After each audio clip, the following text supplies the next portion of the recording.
A porta rangeu como um grito abafado no silêncio da meia-noite, e João sentiu o ar gelado da casa antiga invadir seus pulmões, carregando o cheiro de segredos enterrados há gerações.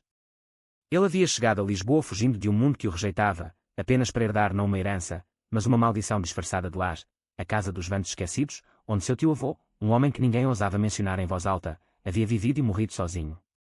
No primeiro andar, entre poeiras e sombras dançantes à luz da lua, João encontrou o diário amarelado, cujas primeiras linhas sussurravam: o amor que eu escondi nesta cidade de pedras frias ainda pulsa, esperando por alguém corajoso o suficiente para libertá-lo, mas cuidado, pois ele devora os covardes.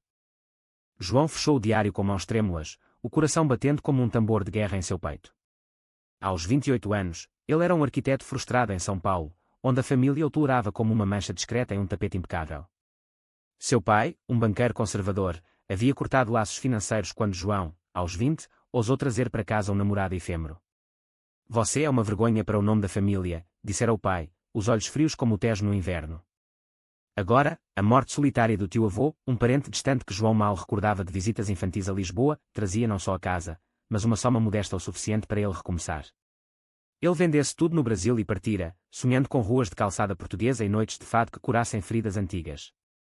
Mas aquela casa, com suas paredes que pareciam sussurrar nomes esquecidos, prometia mais do que refúgio, prometia revelações que poderiam destruí-lo ou salvá-lo. Na manhã seguinte, o sol de outono filtrava-se pelas vidraças empoeiradas, pintando o salão principal com tons alaranjados que contrastavam com a melancolia do lugar. João desceu as escadas rangentes, o diário enfiado no bolso da jaqueta de couro gasta. A cozinha era um relicário de azulejos azuis rachados, retratando cenas de navegadores quinhentistas, ironia cruel, pensou ele, pois aqueles homens ousados cruzavam oceanos em busca de mundos novos, enquanto ele mal conseguira atravessar o Atlântico sem pânico. Ele preparou um café forte, o aroma misturando-se ao mofo úmido, e sentou-se à mesa de madeira escura, onde entalhes florais pareciam dançar sob seus dedos. O diário chamava, ele o abriu novamente, lendo entradas datadas de 1942, quando a Europa ardia na guerra e Lisboa era um refúgio precário para exilados. Hoje, ele me olhou nos olhos pela primeira vez sem medo, escrevera ao tio-avô, António. Seu nome é Rafael, um pintor andaluz que fugiu da Espanha franquista. Seus traços são como as curvas do Douro, selvagens e profundas. Mas esta cidade, com seus olhares acusadores e sussurros nas tabernas, nos condena ao silêncio eterno. João sentiu um arrepio. António, o solteirão excêntrico que a família pintava como um ermita excêntrico, havia amado um homem. E não qualquer homem, um artista cujos quadros, segundo o diário, adornavam as paredes ocultas da casa. Ele se levantou, vasculhando prateleiras esquecidas, até encontrar, atrás de uma tapeçaria desbotada, uma porta secreta que levava a um sótão escondido. Lá, sob lençóis amarelados, pendiam telas, retratos de dois homens entrelaçados em jardins imaginários, olhares trocados sob o luar, toques sutis que gritavam paixão proibida. O coração de João acelerou. Ele era gay, sim, mas sempre se escondera atrás de relacionamentos casuais, temendo o julgamento que já o marcara na juventude. Ver aquela prova tangível de amor ancestral o atingiu como um raio, não de dor, mas de possibilidade. Ele desceu correndo, decidido a desvendar mais. A rua lá fora, no bairro da Alfama, fervilhava com o burburinho matinal, vendedores de peixe gritando, crianças correndo entre varandas floridas, o cheiro de pastéis de nata misturando-se ao sal do rio. Ele saiu, o diário no bolso, e caminhou até a praça mais próxima, onde uma placa indicava o museu da cidade. Talvez ali, entre historiadores locais, encontrasse pistas sobre Rafael e António. Mas o destino, caprichoso como as marés do Tejo, tinha outros planos. Ao virar uma esquina estreita, João esbarrou em um homem carregando uma pilha de livros antigos. Papéis voaram, e ele se abaixou para ajudar, murmurando desculpas em português hesitante, marcado pelo sotaque brasileiro. Desculpe, eu não vi, começou, mas ergueu os olhos e congelou. O estranho era alto, com cabelos castanhos ondulados caindo sobre a testa, olhos verdes como o mar de Cascais, e um sorriso que iluminava a rua sombreada. Vestia uma camisa de linho branca, mangas arremangadas revelando braços fortes de quem passava horas em arquivos poeirentos. Sem problemas, respondeu o homem um português fluente e melodioso, com o timbre de quem crescer entre as colinas do Alentejo. Eu sou Miguel, curador do museu local. E você? Parece perdido nesta teia de ruas. João se apresentou, sentindo um calor subir ao rosto, não de constrangimento, mas de algo mais primal, uma faísca que ele não sentia há anos. Miguel recolheu os livros, um deles sobre a Lisboa dos anos 40, e convidou-o para um café na esplanada ali perto. Sentados sob toldos listrados, com vistas para o castelo de São Jorge, eles conversaram como velhos amigos. Miguel, 30 anos, era um historiador apaixonado pela Alfama Invisível, os amores e tragédias que as guias turísticas ignoravam. Esta cidade guarda mais do que fados melancólicos, disse ele, os olhos brilhando. Ela guarda almas. João hesitou, mas o encanto de Miguel o desarmou. Ele mencionou a herança, a casa, e, timidamente, o diário. Os olhos de Miguel se arregalaram. Antônio dos Vantos. O seu tio-avô. Ele era uma lenda sussurrada aqui. Dizem que escondeu segredos que poderiam reescrever a história que era de Lisboa. A conversa fluiu como vinho tinto, e João sentiu-se visto pela primeira vez, não como uma anomalia, mas como parte de uma tapeçaria maior. Miguel falara abertamente de sua própria jornada. Criado em uma vila conservadora onde ser gay equivalia a um pecado mortal, ele fugira para Lisboa na adolescência, construindo uma vida entre livros e exposições que homenageavam os invisíveis. Eu perdi amigos para o silêncio, confessou, a voz baixa. Mas encontrei força nas histórias que eles deixaram. João compartilhou fragmentos de sua dor brasileira, o pai que o deserdara emocionalmente, os namoros que terminavam em fugas noturnas. Pela primeira vez, ele não se sentia sozinho. Miguel ouvia com uma empatia que curava rachaduras antigas. Mas o idílio foi interrompido por uma sombra literal. Um homem idoso, curvado como uma oliveira antiga, observava-os da calçada oposta. Seu olhar era afiado, acusador, como se lesse seus segredos no ar. Aquele é o Sr. Vasconcelos, murmurou Miguel, empalidecendo. Vizinho da sua casa. Dizem que ele guarda rancores da era de Salazar, quando amores como o de Antônio eram crimes. João sentiu um frio na espinha. O diário mencionava um guardião da tradição, que ameaçara Rafael. Seria coincidência?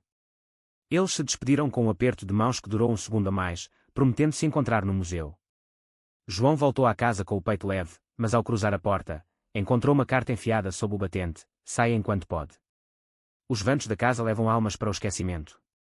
Sem assinatura, mas o cheiro de tabaco velho pairava no ar. Naquela noite, João mal dormiu, o diário aberto ao lado da cama como um talismã. Sonhou com Antônio e Rafael, correndo pelas ruas de Lisboa perseguidos por sombras de uniformes pretos, seus dedos entrelaçados escorregando no empedrado molhado. Acordou suando, o amanhecer pintando as paredes com rosa pálido. Decidido, ele marcou encontro com Miguel no museu, um edifício barroco no coração da Baixa. Lá, entre vitrines de relíquias, Miguel o levou a um arquivo restrito, onde poeira dançava na luz filtrada. Aqui, disse, puxando uma caixa lacrada.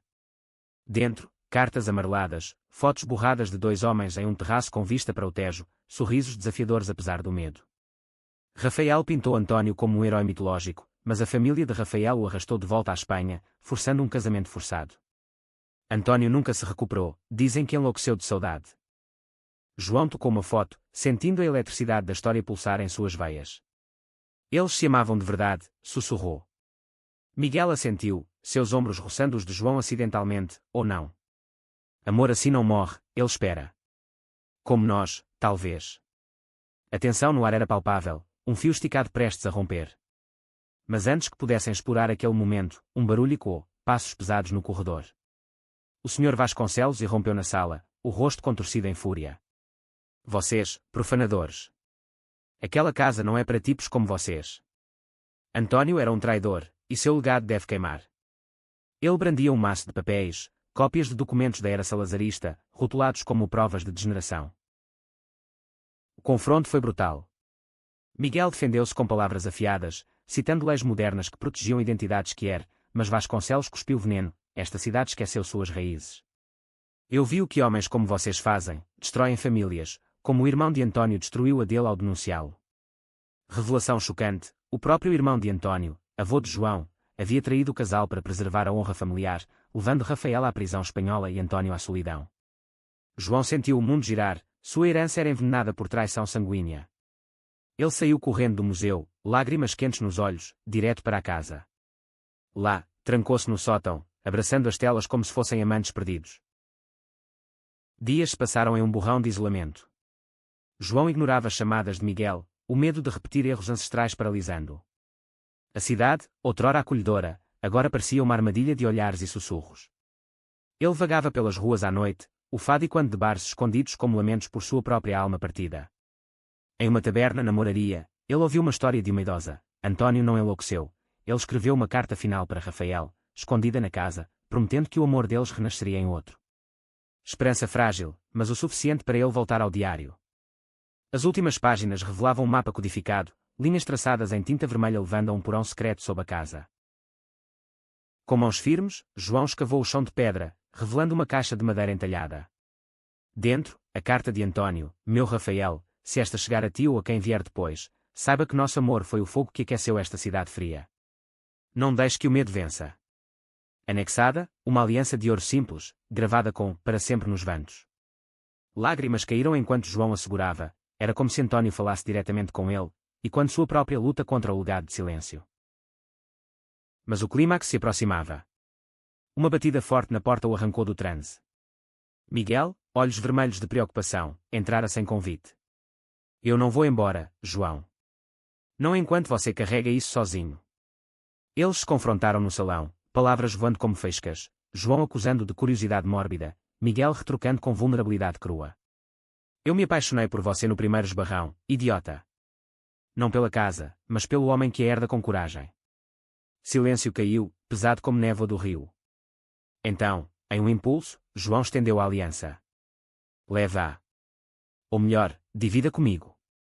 Seus lábios se encontraram em um beijo tímido, depois urgente, selando não só desejo, mas uma promessa de enfrentar o passado juntos. No entanto, o conflito não terminara. Vasconcelos, aliado a parentes distantes de João no Brasil, alertados por fofocas, moveu uma ação legal para demolir a casa, alegando patrimônio corrompido.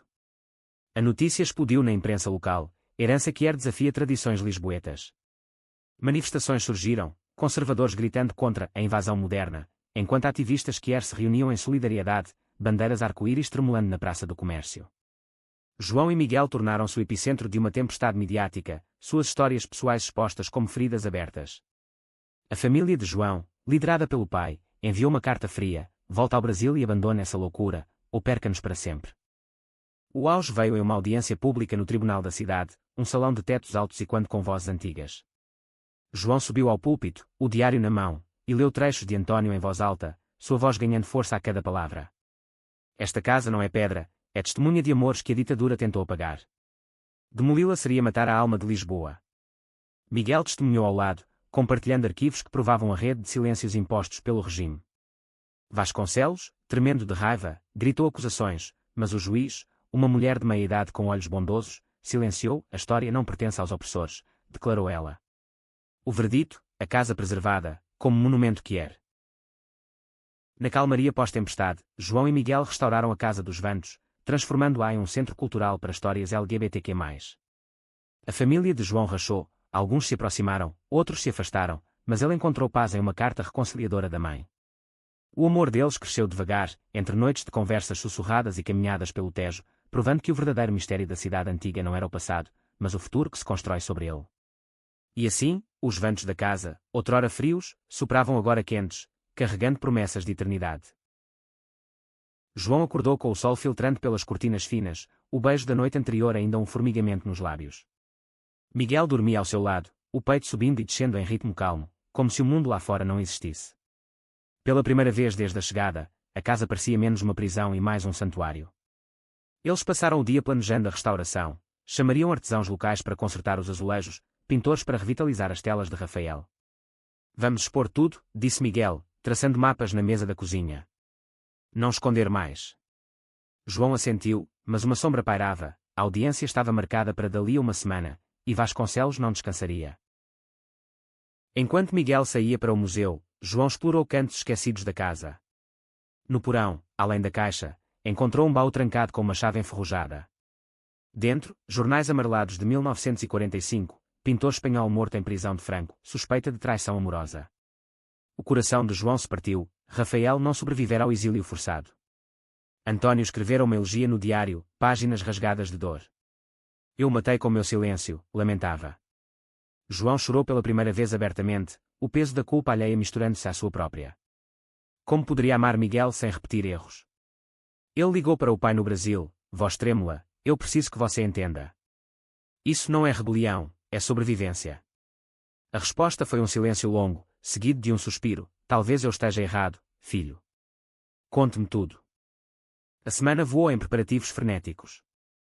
Amigos de Miguel, uma rede vibrante de artistas e ativistas, encheram a casa com energia, cartazes de amor sem fronteiras colados nas paredes, jantares coletivos com vinho do Douro e histórias compartilhadas ao redor da lareira. João encontrou neles uma família escolhida, rindo de anedotas sobre paradas do orgulho em Lisboa que desafiavam chuvas torrenciais. Mas tensões surgiram. Um primo distante chegou de Coimbra, enviado pela família conservadora, com olhos frios e argumentos legados. Você está arruinando o nome, João. Volte e case-se direito. O confronto no salão foi elétrico. Miguel interveio, mas João conteve. Eu cuido disso. Ele mostrou o diário ao primo, forçando-o a ler sobre António. O homem saiu mudado, murmurando, eu não sabia. A véspera da audiência trouxe uma reviravolta. Vasconcelos invadiu a casa à noite, mascarado como um fantasma do passado, derrubando prateleiras em busca de provas para queimar. João o confrontou na escada, o intruso tropeçando e revelando não ódio puro, mas dor. António era meu irmão de criação. Ele me salvou da rua, mas escolheu aquele estrangeiro em vez de mim. Eu o denunciei por ciúme. Confissão crua, e quando o irmão traidor de António. Vasconcelos fugiu chorando, deixando para trás uma foto antiga, ele, jovem, posando com António e Rafael em um piquenique escondido. Redenção possível. João guardou a foto, o coração dividido entre perdão e justiça. No tribunal, o ar estava carregado de expectativa. Manifestantes lutavam a praça, cânticos de amor livre misturando-se a vaias isoladas. João e Miguel entraram de mãos dadas, um gesto simbólico que silenciou o salão. Testemunhas desfilavam, a idosa da taberna contando lendas de amor resiliente, ativistas citando leis europeias, até o primo de João, agora aliado, declarando, a família errou, mas podemos corrigir. Vasconcelos, envelhecido e frágil no banco das testemunhas, hesitou antes de falar, eu vim para destruir, mas vejo agora que o que eu queria era ser visto. Sua retratação virou o jogo, o juiz decretou não só a preservação, mas subsídios para o centro cultural. A vitória foi doce, mas o verdadeiro teste veio nos meses seguintes. João recebeu a visita do pai, um homem rígido suavizado pela distância e pelas cartas da mãe. Eles caminharam pelo Tejo, o pai admitindo, eu temi perder você para um mundo que não entendia, mas perdi mais ao tentar controlá-lo.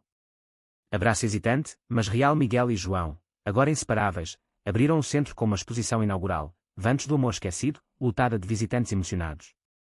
Em uma noite quieta, no terraço da casa, sob estrelas lisboetas, João ajoelhou-se com a aliança de António, casa comigo, Miguel. Não apesar do passado, mas por causa dele. Sim, sussurrou Miguel, selando o sim com um beijo que o vento carregou para sempre. Anos se passaram, e a Casa dos Vantos tornou-se farol para gerações histórias tecidas em fios de resiliência. João e Miguel adotaram um menino órfão de uma família intolerante, ensinando que amor não conhece paredes. A cidade antiga, com seus mistérios desenterrados, sussurrava agora não de dor, mas de triunfo. E nos ventos que sopravam das janelas abertas, ecoava a voz de António, eu sabia que você viria. Mas a paz era frágil, como as pétalas de jasmim nas varandas da Alfama. Poucos meses após a abertura do centro, rumores sombrios começaram a circular, documentos falsos circulavam online, alegando que a casa fora construída sobre um cemitério pagão, amaldiçoado para pecados carnais. Vasconcelos, redimido em parte, negava envolvimento, mas olhares suspeitos voltavam-se para ex-parentes de João no Brasil, onde grupos conservadores viam o centro como afronta cultural. João sentia o estresse corroer-no, noites insones revisando arquivos, dias recebendo e-mails anónimos com ameaças veladas. Eles querem nos calar de novo, confidenciou a Miguel uma tarde, enquanto catalogavam novas doações. Miguel, sempre o âncora, sugeriu uma viagem curta ao Alentejo, terra natal dele, para recarregar. Lá, entre vinhas infinitas, podemos lembrar porque lutamos. Eles partiram em um fim de semana chuvoso, o carro serpenteando por estradas de cortiça e sobreiros.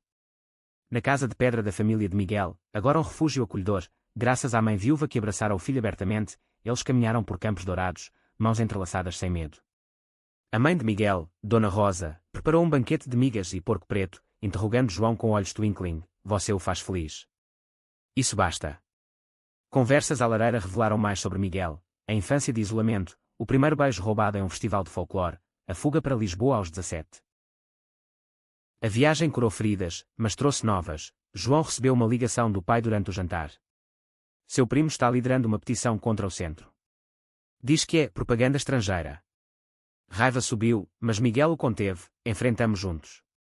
De volta a Lisboa, eles contra-atacaram com uma série de palestras no centro, convidando historiadores para debater o legado que era na ditadura. Público crescia, incluindo jovens confusos que encontravam neles mentores. Um garoto de 19 anos, Pedro, confidenciou a João, eu pensei em me jogar no Tejo, como ouvi que alguns faziam antigamente. Mas vi sua história no jornal e vim. Abraço apertado, João viu em Pedro o reflexo de si mesmo jovem. O conflito escalou quando o primo, Ricardo, apareceu no centro com o advogado, exigindo acesso para inspecionar a herança familiar. A discussão no salão principal foi tensa, ecos do passado. Ricardo citava o avô traidor como homem de honra, João retrucava com fatos do diário. Miguel filmou tudo, postando online para transparência. A mídia pegou, batalha familiar por patrimônio que era em Lisboa. Apoio inundou, mas ódio também, pichações na fachada da casa, saiam, pervertidos. Em meio ao caos, uma descoberta no arquivo do museu virou o jogo.